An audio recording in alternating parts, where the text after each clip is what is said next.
Well, good morning. Good morning again for most of you. It's good to be here with you this morning. I think I see the sun coming out, so that's a good thing.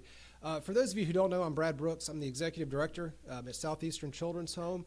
We're in Duncan, South Carolina, which is kind of in between Spartanburg and Greenville. I want to extend an invitation to you. If you would like to come visit us, we're roughly an hour and a half from here, just up 85 to exit 63, and not very far off that. So if you're just want to know more about what we do and who we are, we'd love for you to come check out our campus. We have a 58-acre campus there in Duncan, where we have foster homes on our campus, and so we'd love to have you. But it's good to be here with you this morning. I'm here for several reasons. The chief of which, as in if you hear nothing else that I say today, it's just to say thank you. We've kind of have a developing relationship with this church, particularly with what happened back during Christmas. Your support during Christmas, a large stack of gift cards was dropped off at our agency back in December to help with what we do for our families, our foster children in particular, helping with them during Christmas. And so thank you for that.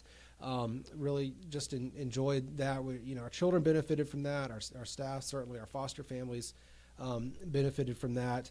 And Christmas is just such a special time of year. Our children, most of our children have not experienced certainly what I remember the Christmas season being. And so your help and your generosity during that time makes the Christmas season even more special for our children. We continue to care for children on our campus in Duncan, and now we're also doing that off our campus throughout the upstate of South Carolina, which is the counties of Anderson, Greenville, Spartanburg, and I think even some consider Cherokee County, which is up closer to North Carolina. But we have foster families, licensed foster homes in those counties. And so we're continuing to do that again, both on our campus and off our campus, and then also with our counseling center. We continue to minister to vulnerable children and families as well. And it's the care that we provide is only made possible through the support of churches like this and people like you. And so we really thank you for that. So thank you for that support, for your help, for the opportunity to be here this weekend. So we're just grateful for that. There's still a need, and I talked a little bit about this during the class time. And it's for more foster parents. And in fact, just in the last couple of years, we've brought someone onto our team to help us with that, to recruit. His main goal and his role is two things. Number one is to help recruit additional foster families, and it's also to interact with churches just like this one to help support the families that we do have. So again, as I said during class time, if you want to learn more about what foster care is, if you feel maybe a nudge or your heart is open to this, or someone who might be, I'd love to talk to you after church, where we can have a follow-up conversation. Again, I'll emphasize we can't license homes in Georgia, but we can, obviously just across the state line. So if you know somebody or you just want to learn more, the invitation is always open for you to come visit our campus. But again, I'd love to talk to you more, either here after church or another time about your interest or maybe somebody that you know. So again, my goal here this morning is to thank you, but it's also to share a little bit more about Southeastern Children's Home, who we are, and what we do. And I hope during the class time, my goal there was, again, just to kind of open it up and ask questions. And I got some, really good questions. I was telling Alan during the break that I do this a lot with the Q&A time, and it can be kind of slow. And then I get one question, and then two questions, and it's like the floodgates open, and people want to learn more, and that's really cool. But there is a need, right? You don't have to look far. Maybe just downtown Hartwell, as you drive through, you can see there's a need, and a need for care for foster children, a need for care for vulnerable families. Maybe some children who are in need. A lot of folks I run into work in the school system, and you see it every single day. And as a teacher or as an administrator or whatever you do, in the school system, you know that you've got breakfast for these kids at school, and then you've got lunch for these kids, and then they go, but then you got the summer, and what happens to them during the summer? The schools tend to lose connect, and that's when we can see an uptick in cases and things like that. But there's a need, and so the need is great. It's here in Hartwell. What county is this, by the way? Hartwell County. Okay, so it's here in Hart County. Well, that works. So you've got Hartwell, Georgia. The need is great in Hart County, in South Carolina, and then across the United States. And so because of that need, what we have done as an agency is we have partnered with two different Christian organizations. One is both international and domestic in focus, and the other one is more domestic in focus. And we partner with both of these agencies because they're organizations that work with vulnerable children and families. And so the first one is one called CAFO, which is CAFO is the acronym, stands for Christian Alliance for Orphans. And CAFO, their goal, and this is from their website, is that they are a global community that unites and strengthens Christians to respond effectively for vulnerable children and families. So the two agencies that we partner with, or our membership of their broader organizations, the first one is CAFO, which is it is more both international and domestic. But then there's one that's more domestic, and that's really what I want to get into today, this morning. I hope you were intrigued a little bit by the title of the sermon, which is the 127s. And so we're part of it's a national organization that the member agencies of that organization are all Church of Christ affiliated child care agencies. And that network is called Network 127. And from their website, Network 127 is, quote, a networking organization for Christian child care agencies nationwide. And so again, Network 127 is a Church of Christ affiliated network.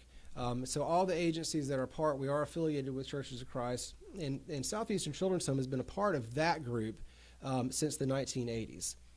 And so what's intriguing to me, because they used to be called the Christian Association for Children and Families, something like that, and switched to Network 127. So I got curious one day, and I said, all right, what is Network 127? Because as a director of a child care agency, I've got James 127 pretty well filed away here. In fact, I would hope, if some of you do come visit, that you would quiz my staff and say, what is James 127? They should be able to quote that. So we know James 127, but what's with the rest of it? Why is this network called 127? So I got interested, looked it up, looked into it, and that's what we're going to talk about here this morning. So I want to look at these three verses, and we're going to talk about them. We're going to kind of take a quick journey through the Bible, looking at these three verses, because each one, and then each one separately, and then together, they demonstrate the emphasis that agencies like ours, that Southeastern Children's Home, and then Network 127, the emphasis that we place on caring for vulnerable children and families in our communities and then across the country. So those three verses are Genesis 127. So if you kind of want to, if you've got one bookmark in your Bible, we're going to be in three verses. So you've got Genesis 127, you've got 1 Samuel 127, and then you've got James 127. And we're going to look at each of those three verses here this morning, and just kind of take a journey and show how they're all connected, and then show why this other organization that Southeastern Children's Home is a part of, why they chose to go through this. And I think it's pretty cool how they're all aligned.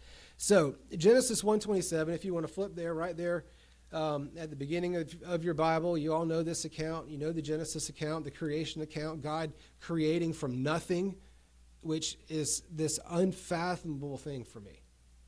And if you've ever taken the time to read through this, it's amazing.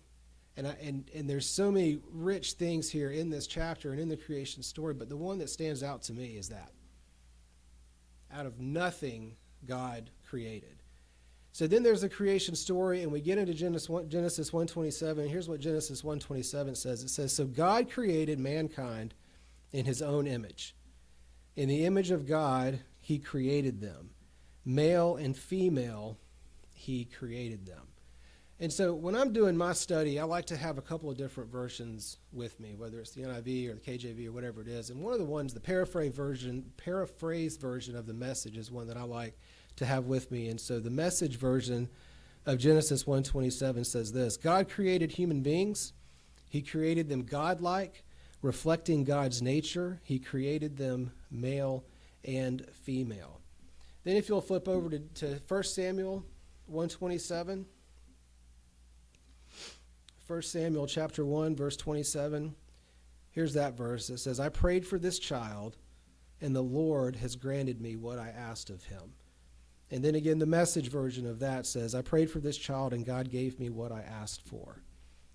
Now, if you'll flip over into the New Testament, James chapter 1, verse 27, I'll read that, and then I'm going to provide a little context for each of these verses. So James 1:27, religion that God our Father accepts as pure and faultless is this: to look after orphans and widows in their distress, and to keep oneself from being polluted by the world.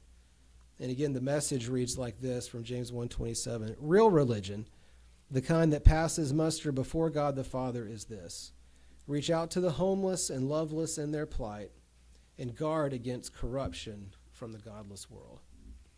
So let's go back. Go back to Genesis 1:27, and I think I can provide some context for each of these verses and then try to connect the three of them. So Genesis 1:27, the one that we just read at the beginning, as I said, this is part of the creation story that we're all familiar with. You know, as children, we learn, you know, day one, all that. So this is kind of, you get to the end of what God has created. And if you back up just a little bit, God had just created the animals. And then you get into 27, and he creates humans. And what's really interesting about what Genesis notes here, the writer of Genesis, who most folks or scholars would say is Moses that wrote these, is that God creates humans in his image, which is really profound if you think about what that means. And again, we've heard this story I don't know how many times in our lives. But if you can go back and read it, almost like you're reading it for the first time, if you think about what that means, that human beings, me, you, were created in God's image. The Creator, the one who made out of nothing. He created out of nothing.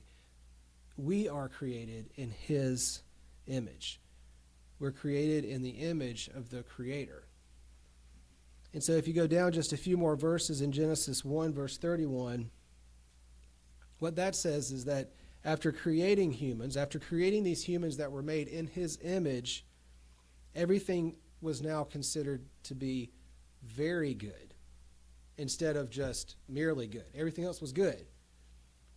But when God creates humans, when he creates man, it's very good. These humans that are made in his image, they are created and they are very good. The point here is what? Well, it's that humans are very valuable to God, created in his image.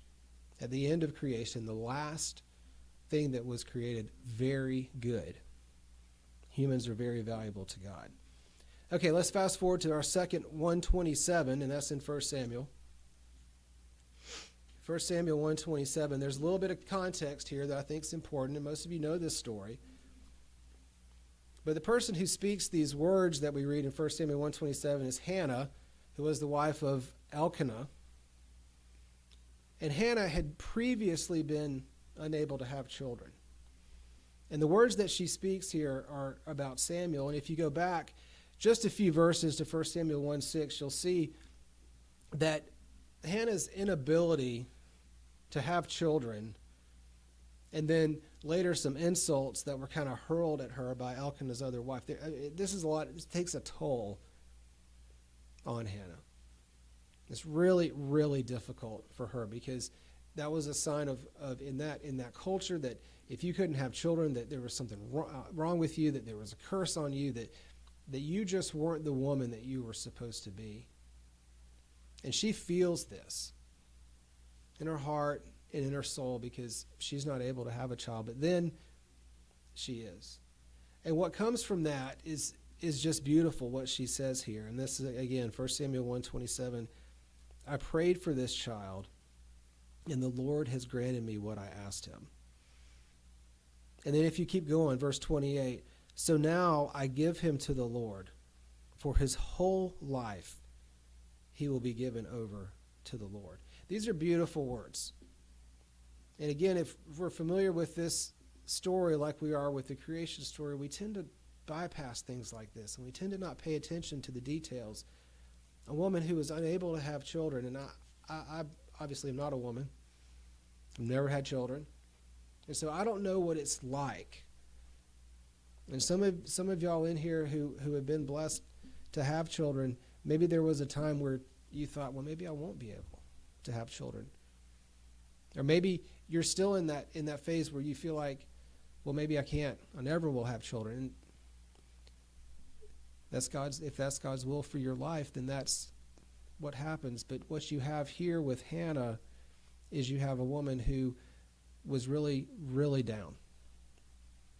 And she was the victim of insults at other people's expense, or at her expense. And then she goes on in verse 27 here that she prayed for this child, and God has blessed her. It's a beautiful story. And so what's the point? Children are valuable to God. We see in Genesis 1:27 that humans are very valuable to God, that humans created in God's image are valuable to God. And then in 1:27 of 1 Samuel, we see that children are valuable to God. And then the last verse we're going to look at, go back to it again, James chapter 1, verse 27. And if you're familiar with the book of James, this book is a lot about that your faith and works, they go together. They are not mutually exclusive. They have to go together. And so James in this book, he spends a lot of time talking about what a faithful Christian life looks like. What does it look like when people are faithful? When people call Jesus as Lord, what does their life look like? And that's what he talks about. And just prior to 127, he had mentioned the opposite of pure and faultless religion, and it was those who can't control their tongue. So on one hand, you've got, well, what is really good? What does pure and faultless religion look like? Well, it looks like this, but then what does the opposite look like? If it's not pure, if it does have fault, what does it look like? And he says it's those who can't control their tongue. And in 127, he answers the question of what pure and faultless religion looks like, and it's this. You're caring for the orphans and the widows. You're caring for the vulnerable in your community. That's pretty simple. It's pretty straightforward. What does pure and faultless religion look like in the eyes of God? It looks like those who are caring for the orphans, who are caring for the widows, who are caring for the vulnerable, for those folks that we drive down the road and maybe don't see, or we want to ignore. It's the homeless man who's begging for scraps. It's the orphan. It's the widow. It's those who are the most vulnerable in that society and, of course, in our culture as well. So what's the point here to this? Well, the point is that caring for the vulnerable, especially children, especially widows, is valuable to God. So Genesis 1:27, humans created in God's image are valuable to God. Samuel 1:27, children are valuable to God. The child that Hannah desperately prayed for. She was blessed with a child. That child, all children are valuable to God. And then James 1:27, when we care for the vulnerable, especially children, especially the widow, that care is valuable to God. So 127 verses that speak to the value God has placed on his creation. Is how important children are, and then how important it is to care for the orphans and the widows in our community. And so you can see why, when I sat down and got curious about why this network, why this agency, this organization would name themselves this, you can see why they did that. We're proud at Southeastern Children's Home to be a part of that organization, but I just think it's really, really cool. You have those 127 verses throughout Scripture, 2 in the Old Testament, 2 in the New Testament, and you can see why that organization chose that. Very, very neat. Hope that's blessed you a little bit here this morning as you're here with us. Again, I'm Brad with Southeastern Children's Home. I have some newsletters. I have some change cans that I'd love to leave with you all. And again, the invitation is extended. If you'd like to come and see us and visit our campus and learn more about us, you're certainly welcome to do that.